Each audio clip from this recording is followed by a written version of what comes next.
Let me share my thoughts on the KTM Duke 125 today. This 125cc machine is an absolute delight to ride. It does pull if you're redlining, handles well and is predictable. I really enjoyed the time I spent with this bike. But there is one sore thumb that sticks out though, which will be revisited while I end this video. First of all, let me thank my good friend Sharad for providing this bike for a ride review. Visually, it is evident that this indeed is a baby Duke. The bike looks and feels small when you're riding it. There is reduction in length and width compared to the Duke 200 and the seat height remains the same more or less. The design is quite similar to that of its elder sibling and I personally like how the bike looks even though it has very little road presence.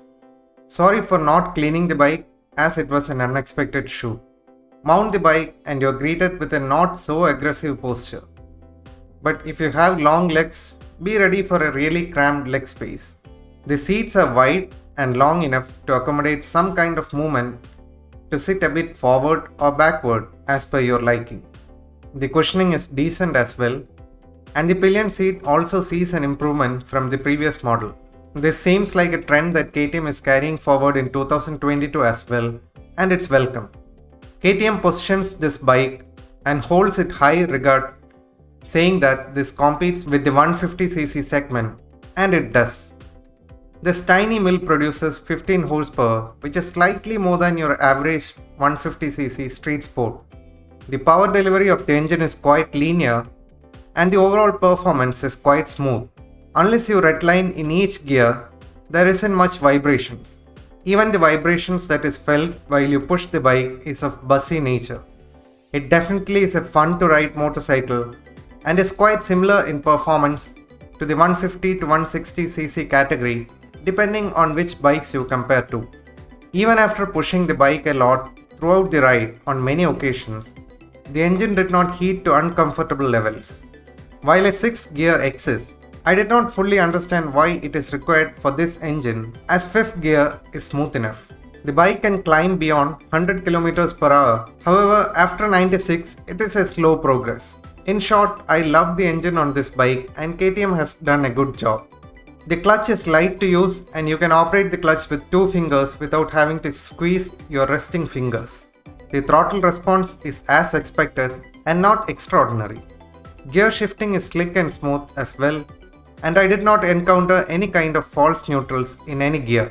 Coming to the gearing, it's not super short but very friendly for city use and you can crawl on 2nd gear without stalling.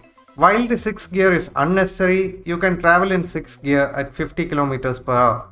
The suspension is not extremely stiff but a tiny bit on the stiffer side, which helps a lot in corners and overall handling.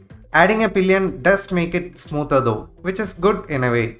If you go slow through rough patches, there is nothing to worry from this suspension setup. On the road, the bike is quite predictable, easily flickable and can filter through traffic. The small stature of the bike does help a lot in this regard, as you can easily fit this bike in between other vehicles and make a move easily. On the highway, it definitely can pull, but at high speeds with crosswinds, this does not feel that friendly and does waver a bit. So, a comfortable and safe cruising speed would be 80 km per hour. Due to low ground clearance, be careful if you are taking the bike entirely off the road. The fit and finish is decent and just like my 250 Adventure, the switchgear unit moves when you are applying some pressure. Don't get me wrong, this does not interfere in your riding. Overall, the fit and finish is decent and could be better. The mirror visibility is mediocre at best. The braking is good and has enough power to handle the 125cc engine and is beginner friendly. However, it is worth noting that there is only single channel ABS on offer. The user reported fuel economy is 40 to 45 km per litre on average. To generalize, I like how the bike is easy to ride and friendly for beginners and fun to ride at the same time with good riding triangle and dynamics. Now, this is where we come back to the point at the beginning of the video.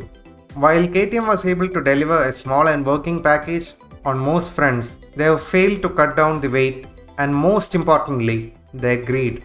All those good things mentioned before don't hold when you consider the money that you have to spend for this baby Duke. On road, this motorcycle will set you back by 2 lakhs or more. That's when you understand this is nothing short of a nonsense by KTM and ultimate greed. You might point out the upside down suspension and such things.